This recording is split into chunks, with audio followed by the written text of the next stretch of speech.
I saw this amazing drop from Calphite Queen on Reddit and my first instinct was that this has to be one of the rarest drops in old school RuneScape history, coming in at 1 in 13 million chance. But that got me thinking, what is the absolute rarest possible drop you can possibly get in this game? And no, it is not you finding a significant other because that is technically impossible. In fact, the rarest drop in old school RuneScape is getting 40 onyxes from the bag of full gems. And it comes at, oh dear god, I will not read that number out, but basically it is bigger than the amount of atoms we have in the entire universe, which means there is a chance. So welcome to my new series where I hunt 40 onyxes. No, I'm joking.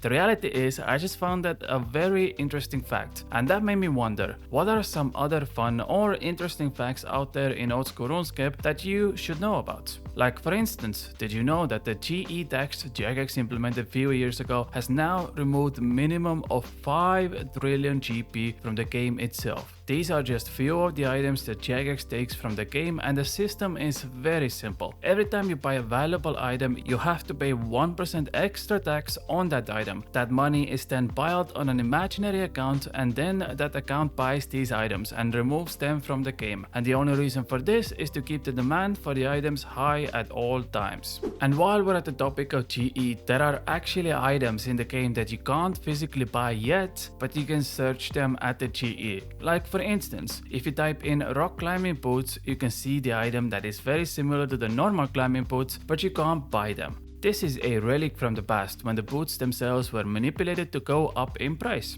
Another item is Osman's report, which was obtained during the 2022 birthday events. And if you read the report itself, it has a code inside that opens a YouTube video to the Rick Astley's Never Gonna Give You Up. And finally, you can already see the item Virtus robes in the GE, but you can't purchase them yet. These robes are coming with the new Desert Treasure 2 questline in the near future, but they are already in the database ready to be launched.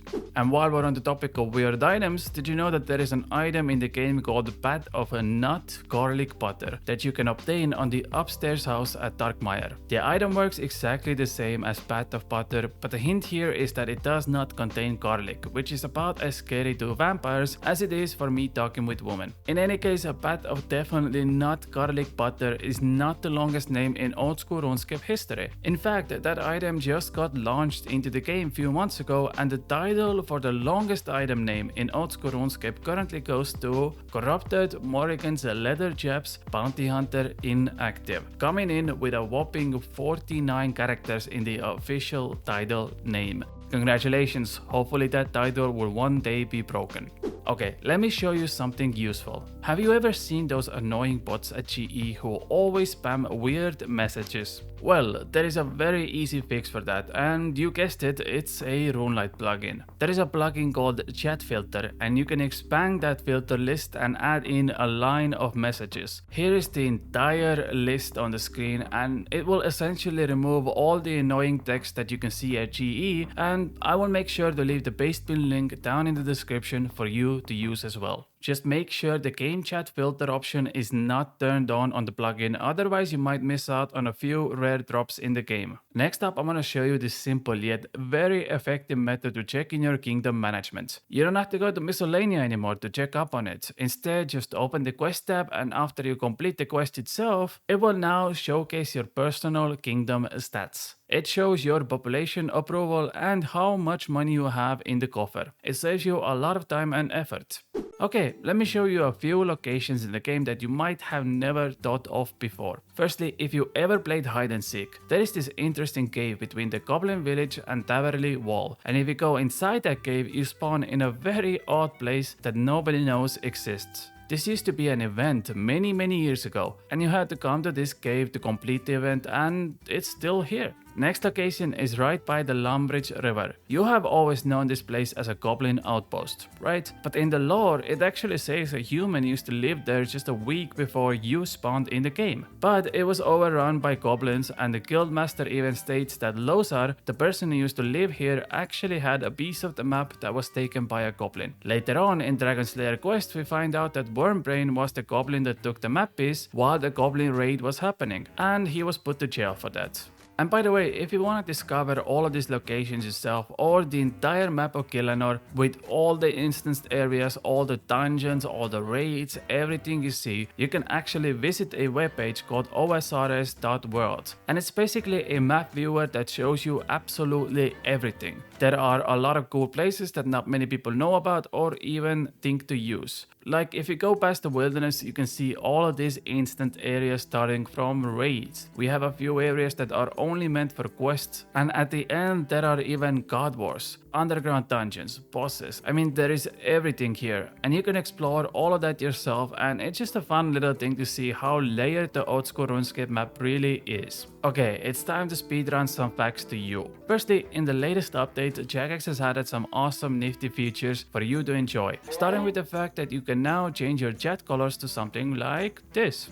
There are codes for every color and you can type in each letter with a different color. Once again, I'll leave the link in the description for all the color codes. Secondly, you can now rearrange prayers to whatever you want. Hide them, showcase them, put them in the right order, drag them around, whatever you want to do. Thirdly, you can now sell members items in the Grand Exchange even if you're not a member yourself. This allows you to sell items if you don't have that cash option to purchase a bond. Here I am selling a Dragon Axe to the GE while in the free to play world, and in return I can finally be members again and buy a bond. And finally, another quick pro tip is that you can buy all that you can afford from the GE if you right click the three dots and select all. So let's say I have 1 million GP and I want to spend all of that on prayer potions. This means I will right click the three dots, press all, and it now shows that I can purchase this amount of prayer pots for 1 million GP. A really handy feature if you're looking to stack up on items and don't want to buy them in multiple occasions. And fourth but not the least, there is this really useful item called the Rogues Kit that I don't think many people use. Basically, after you open it up, you can choose any of the tools you need for whatever reason. This is actually really useful if you're questing and you need to save inventory space like Underground Pass or the Grandmaster quest we have in the game. And it only takes like few minutes to obtain. It's essentially a toolkit that you see in RS3, but our very own version of that.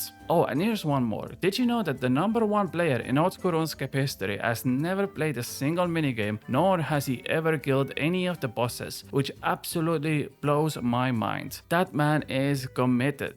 Okay, I wanna end the video with this, and this is probably my personal favorite and goes to showcase that this game is funny. So after finishing 3 mentor quests, you can use the spell called NPC Contact, which is mainly used for 2 things, Slayer tasks and runecrafting. But there is also an option for random NPC call, and some of the dialogue you get from this is absolutely hilarious. Like, you can call a man and he says he's on a toilet and can't speak with you. You can call the Lunar Helpline Assistant and get extremely poor customer support service, which I feel like is very meta right now with the Jagex situation going on. And you can call Lumbridge Guide and make him say that he's a bad boy.